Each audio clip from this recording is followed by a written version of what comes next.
తెలంగాణకి కల్పతరువు లాంటి తెలంగాణను సస్యశ్యామలం చేసిన తెలంగాణ బీళ్లకు గోదావరి నీళ్లను మళ్ళించిన ఒక బృహత్తరమైన project Kaleshwaram project.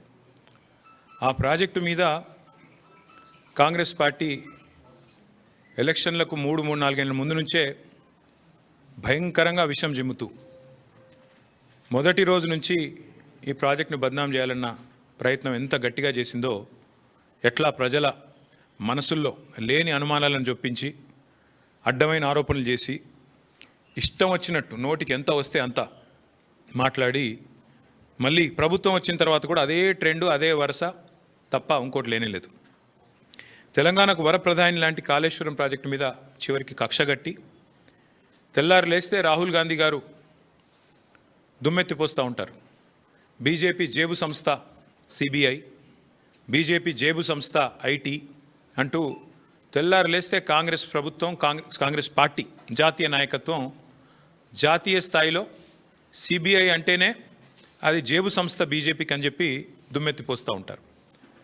Kaleshwaram project మీద ఈ ముఖ్యమంత్రి గారికి ఎంత కక్ష అంటే, చివరికి ఏ సిబిఐనైతే రాహుల్ గాంధీ గారు అనునిత్యం తప్పుబడుతూ ద్వేషిస్తూ ఇది బీజేపీ జేబు సంస్థ అని మాట్లాడతారో, చివరికి ఆ కాళేశ్వరం ప్రాజెక్టు మీద ఇక్కడ ఏమీ లేదు, కొండందవి ఎలక కూడా పట్టలేదు కాబట్టి 22 నెలలు మరి టైంపాస్ చేసి కోట్ల రూపాయలు తగలబెట్టి కాళేశ్వరం కమిషన్ అని పెట్టి పీసీ ఘోష్ గారి కమిషన్ వేసి కొండందవి ఎలుకను కూడా పట్టలేని పరిస్థితుల్లో మళ్ళీ కొత్తగా సిబిఐ కప్పచెప్తున్నా అని ఒక కొత్తగా నాటకానికి తెరదీసినారు.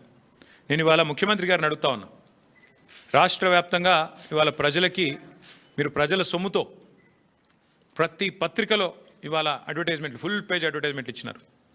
ఏమని? మల్లన్న సాగర్ నుంచి నీళ్లు తీసుకొచ్చి మూసీకి అనుసంధానం చేసే ప్రాజెక్టుకు, బృహత్ ప్రాజెక్టుకు ముఖ్యమంత్రి గారు ఇవాళ శంకుస్థాపన చేస్తున్నారు అని చెప్పి మరి ఫుల్ పేజ్ ప్రకటనలు ఇచ్చినారు. ఈ ముఖ్యమంత్రి గారికి కానీ కాంగ్రెస్ ప్రభుత్వానికి కానీ కనీస సిగ్గుందా అని నేను అడుగుతా ఉన్నా. కనీస మాత్రం ఇంగితం ఉందా? కనీస మాత్రం సోయి ఉందా మీకు? సరిగ్గా వారం కిందట, ఇదే సోమవారం నాడు, వారం రోజుల కిందట కాళేశ్వరం ప్రాజెక్టు మీద కక్షగట్టి సిబిఐ ఎంక్వైరీ అని పెట్టినారు. మరి ఈరోజు ఈ సోమవారం రోజు కేసీఆర్ గారు కట్టిన అదే కాళేశ్వరం ప్రాజెక్టు మీద ఆధారపడ్డ మూసీ జలాల అనుసంధానం అని పెట్టి ఇవాళ శంకుస్థాపన చేస్తూ ఉన్నారు. ఇక్కడ విచిత్రం ఏంటంటే, కాకపోతే ఎవరైనా మనిషి జ్ఞానం ఉన్నవాడైతే తల దగ్గర శంకుస్థాపన చేస్తారు, తల దగ్గర చేస్తారు. ఎక్కడైతే నీళ్లు ఉన్నాయో, ఎక్కడి నుంచి అయితే నీళ్లు తేవాలనుకుంటున్నారో అక్కడ శంకుస్థాపన చేస్తారు. కేవలం తలా తోక లేని వాళ్ళే తోక దగ్గర చేస్తారు. ఎందుకంటే బాధ ఏముంది ఈయనకి? మల్లన్న సాగర్ దగ్గర పోయి శంకుస్థాపన చేస్తే ఏం చెప్పాలా? ఎదురుగా కళ్ళు దొబ్బినాయా, నీకు కనబడతలేవా, అవి కాళేశ్వరం నీళ్లు కాదా అని ప్రజలు అడుగుతారు, రైతులు అడుగుతారు.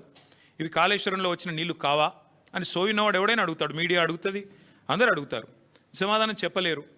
ఎందుకంటే కాళేశ్వరం కొట్టుకపోయింది, కాళేశ్వరం ఇదైంది అదైంది అని దిక్కుమాలిన మాటలు మాట్లాడిందే మీరు. కాబట్టి ఏం చేయాలా? తలా తోక లేని సన్నాసులు చేసే పని ఏదైతే చేయాలో తోక దగ్గర చేస్తున్నాడు ప్రారంభోత్సవం.